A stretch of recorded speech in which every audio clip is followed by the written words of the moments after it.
Guys, alright, I'm here with another new video. As y'all can see in today's video, man, we're gonna be talking about Nikola Jokic and how good is he actually. Now, when you think of Nikola Jokic, I feel like it's like, okay, let me say it in this way. There's two different communities. One community loves Nikola Jokic. The other community, is kind of in between. It's a type of weird. He's different. He does different things. He's not your average center. He's not your average player. I mean, he's like a big 7-footer that can.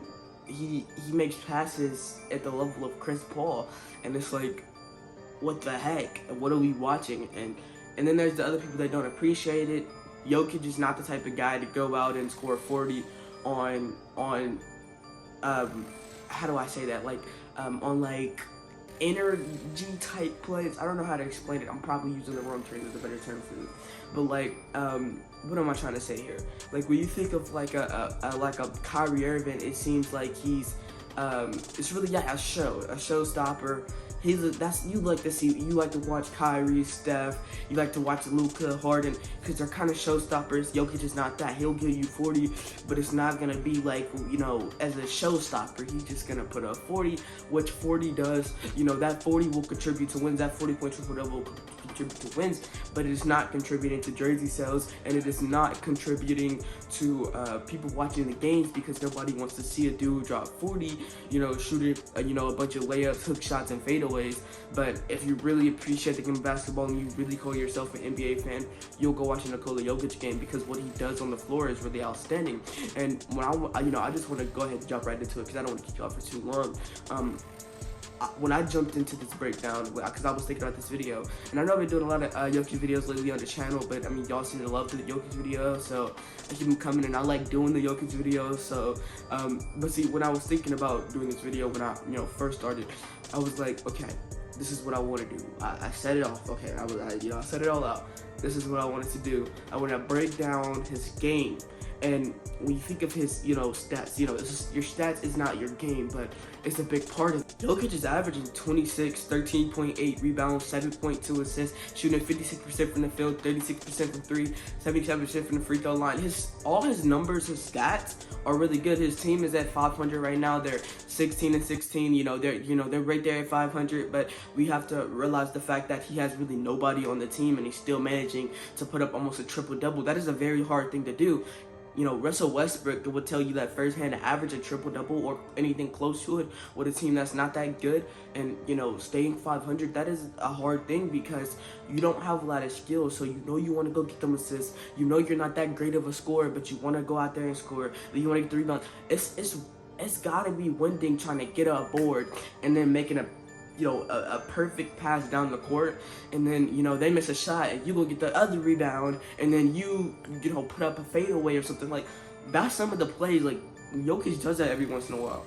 He'll get the board, bring it up to about half court, get a good pass, his teammate set him up. His teammate misses, but somehow Jokic teleports to the rebound. He gets the rebound off his teammate, it's missed, and then he goes up with a fadeaway shot. Like, that is all your stats in one, and that shows how good of a player you can be when you can do stuff in that way, like that. And the biggest and best thing about Nikola Jokic is his unselfishness. And we know there's a lot of people that score, or get a lot of assists. So, getting assists, most people will say getting assists, I mean, you're not selfish. Off rip, he gets assists, so obviously he's not selfish.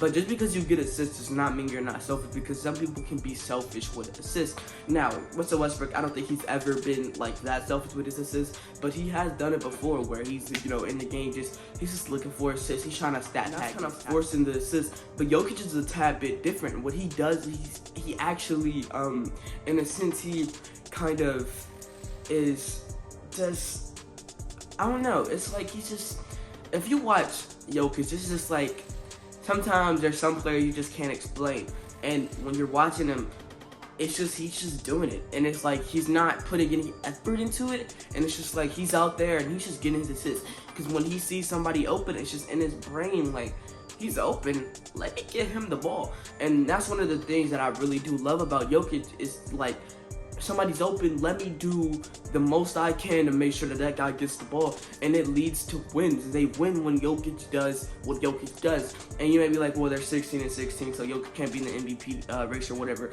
he can be in the race. He's not gonna be able to get it, and I don't believe he should be able to get it with a team at 500, because last year, I'm a Warriors fan, Steph did not get the MVP due to the fact that his team was just above 500. So if your team's 500, if the NBA makes a rule that, hey, you can't get the MVP if your team's at 500, stick to the rule. I mean, I'm not opposed to it, but Jokic should be in the race. He should be top 3. He should be an NBA MVP finalist. And the biggest thing about Jokic that I can't get my head around is the fact that he was MVP last year. And why do we never talk about Jokic being the MVP last year? Giannis, when he was the MVP, you know, the year afterwards, every single First Take segment, every single The Jump segment, every single ESPN YouTube video, whatever it was, people were talking about Giannis and, you know, bringing the fact that he was the MVP. People don't even care that he was the MVP last year. Jokic is just like another player, another superstar. He's the MVP. Put some respect on that man's name. Put some respect on Jokic's name.